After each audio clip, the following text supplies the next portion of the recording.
Bismillahirrahmanirrahim. Starting with the name of Almighty Allah, who is the most merciful, almighty, paramount, gracious, and Lord of the universe. Praise to be Allah, who alone we pray, and praise to be Allah, who alone can help us. Today is Thursday, 7th of May 2020, and our today's topic is present continuous tense. So basically, this tense will be taught to you into two different portions. The first will be taught to you into this video, and the half portion will be taught to you in the next video, inshallah. So after the completion of this video lecture, you all will be able to define present continuous tense, recognize subject, verb and object in a sentence, and use a present continuous tense properly. Okay, so first of all, we will try to learn what present continuous tense is used for. So there are multiple uses of this tense, and we will be learning some of the uses one by one in this lecture. The first use of this tense is actions which are happening at the moment or at the time of speaking. Very easy. When an action is happening at the moment or right at the time of speaking, so we can say that that action is continuous and it is in the present then. Continuous but in the present. So when an action is happening at the time of speaking, like when you are speaking and at the same time an action is happening, an action is in the progress, an action is going on, so we can say that the sentence is in present continuous tense or the action is in present continuous tense. Here are a few examples on your screen which you can see. Like the first one is he is running, and you also have a picture on the right side of your screen. So here the man is in a kind of running position, which means that he is doing the action of running. That's why I use continuous tense. Why? Because I wanted to show that the action is going on at the time of speaking. Like when I was speaking, at the same time the action is also going on, which is Pakistan is fighting against terrorism. Why I use continuous tense for this? Because we all know that Pakistan is fighting against terrorism for a very long time, for decades now, and still this process, still this action is going on. Still Pakistan is trying to curb or to uproot terrorism from the country.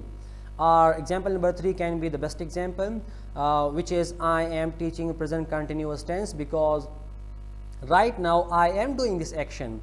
Right now you are listening to me and I am teaching right now this tense, and you are learning this tense right now.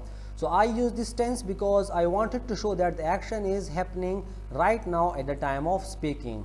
So this is the first use of this tense. Okay, so we have second use, which is temporary situations. So temporary situations are those actions which are temporary, which means which last only for a specific time, which may be for not specific but maybe for an hour, for a day, for a week, which is not permanent. So we can also use this tense for those actions, okay, which are not permanent and which is happening at the time of speaking, which means that the action will be in the progress at the time of speaking, they will be going on, they will be happening, but these action will not be permanent. These are some of the examples you can see, like I am staying with a friend at the moment, I am playing football this week, or he is cleaning his car. So for example, if I say he is cleaning his car, so here I showed that the action is going on, like the person or the subject he is doing the action of cleaning his car. So right now the action is going on, but this action is temporary, it is for a short time. So he may clean his car for 10 minutes, for 15 minutes, for an hour, and then the action will finish. So my point is that we can also use this tense, okay, for temporary situations or for temporary actions, when I want to show that an action, okay, will happen or will take place for a short period of time. So I can also use this tense for that kind of actions as well. Okay, now we need to understand what a subject, verb and object is. So if you remember, already we have talked about this, that subject, verb and object are the three essential part of a sentence. Like without these, most of the time we cannot form a complete sentence. So first of all, let's try to learn what a subject is. So subject is the doer of an action or to what or whom the sentence is all about. It can either be a person, a place, a thing, and can come in the form of a noun or a pronoun. So basically, what a subject is, the doer, the transfer of an action. Or in simple words, we can say that someone who is doing action in a sentence will be our subject. So it can either be a person, it can be a place, it can be a thing, but someone or something who is doing action in a sentence will be our subject. Then we have a verb. So a word which shows an action in a sentence is called a verb. And if you remember, we learned one word definition for that, and that was action. Like simply when we remember action, so action mean verb and verb mean action. A verb is a part of a sentence that tells us what the subject performs. Now, verb is very important, because verb is a word which tells us what the subject is doing in the sentence, what action is performed. Like when I want to find out what action is the subject doing, so I will find out the verb. And when I find out the verb, so I can easily tell that what the subject is doing. So a verb basically shows us that what the subject is doing. Then we have an object. An object is a noun or pronoun on which a verb performs an action. An object completes meaning of the verb in a sentence. So we need an object to complete meaning of the verb in a sentence. It is very easy. How will we know that where we need an object and where we don't need it? Very easy. So when the meaning is complete, or the meaning of the verb is complete, so you can say that there you do not need an object, and where it is not, so there you need to put an object. How? I look at example number 1 here. So for example, if I say he is playing, just forget about football. Okay, just suppose that our sentence or example is okay till here, till playing. So if I say he is playing, so what do you think? Is the sentence complete? No, because I don't know what he is playing. So when I put an object here which is football, so then the sentence is complete, and I know exactly that what action is performed and what game is being played by the subject. So example number first is he is playing football. So let's split the sentence in different portions. So first of all, if I want to find out the subject, so I will put the question who. Then who is doing the action? So here I know that subject he or pronoun he is doing the action. So here he is our subject.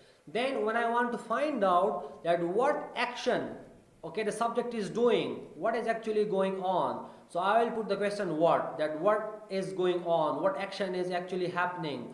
So here the action of playing is going on. And then when I want to find out the object, as I told you that if the meaning is incomplete, if the word meaning is incomplete, there I will have to put an object there, and object will complete the meaning of the verb here. So I put the word football, and it completed the meaning of the verb playing. Like example number 2, we eat apples. Now once again, if I need to find out a subject, so I will put the question that who. So who is doing the action? That is we. So we is our subject here. Now if I want to find out the verb, so I will put the question that what are we doing? So what are we doing? We are doing the action of eating. Now when I want to complete, so I need something. What are we eating? Now we know that we the subject, it is the verb. So now if I, for example, if we don't have an object, so the sentence is incomplete, because we do not know that what we are eating. We are eating, in the sentence we are eating an apple, we are eating banana, we are eating something else. So when I put an object there, so the meaning will be complete. Example number 3 is you are making noise. We are learning tense. So once again, if I want to find out the subject, so our subject is we. Then if we want to find out verbs, so we will put the question what we are doing, what action we are doing. So we are doing the action of learning, and then we put an object tense, because it completed meaning of the verb. Now before going ahead, before going to make affirmative or positive sentences, you need to understand that if the subject is he, she, it or singular noun, so it must be followed by helping verb is. If the subject is I, it must be followed by helping verb am. And if the subject is you, we, they and plural noun, so helping verb are will be used. So here are examples you can see, like I have used singular okay subject, which is he, so it is followed by helping verb is, like it is. Okay, also as you can see we have mentioned it here, must be followed by helping verb is. Ali is a singular noun, must be followed by helping verb is. Then I must be followed by am. You must be followed by are. Boys must be followed by are, because boys, okay, it's a plural noun. So all these, okay, words very easy, you need to remember that when he, she, it, okay, and singular noun we are using as a subject, so it must be followed by is. If I is used as a subject, must be followed by am. And if you, we, they, and plural noun is used as a subject, so must be followed by helping verb are. So all these are the example as you can see on your screen. Here you need to remember one more point, that these helping verbs which we are using in present continuous tense, which are is, am, are, in this tense it has only one job. It has only one job, and that job is to show us tense only. Like here in this sentence, when I say he is working hard, so here is has no meaning. It is just showing us tense only. So when I see is, am, are in a sentence, so I will come to know that the sentence is in present continuous tense, because we have three continuous tenses, which is present continuous, past continuous, and future continuous. And in all three tenses we are using verb, okay, with ing, like working, raining, helping. All these verbs are used continuous verb, okay, in all three tenses. Then how will I know if the verbs are the same? Like in all tenses we are using ing verb, okay, so then how will I know that which one is which one, like which one is present, past, and future? So basically helping verbs help us, okay, in that. So because of helping verb we can identify a tense. So remember that wherever you see helping verb is, am, are, it means that that sentence is in present continuous tense. So this is basically a hint for you. Just by simply remembering these three words, okay, you will be able to identify present continuous tense. So like when you want to identify present continuous tense, so look out for the helping verbs. If the helping verbs are is, am, are, it means that yes, the sentence is in present continuous tense. Okay, now let's move toward affirmative or positive sentences. So basically affirmative also mean positive statements. So affirmative sentences are very easy, and already we have learned the formula, or you can say the essential parts of a sentence. So I think the formula will be now very easy. So already we know that what a subject is. In the very beginning we will put a subject, then helping verb is, am, are, then it must be followed by the first form of the verb plus ing, and then object. So already we learned subject, verb, and object, and also we learned about helping verbs, that helping verbs is, am, are will always be used in present continuous tense. And when I want to show an action is in the progress, so I will have to use ing with the verb.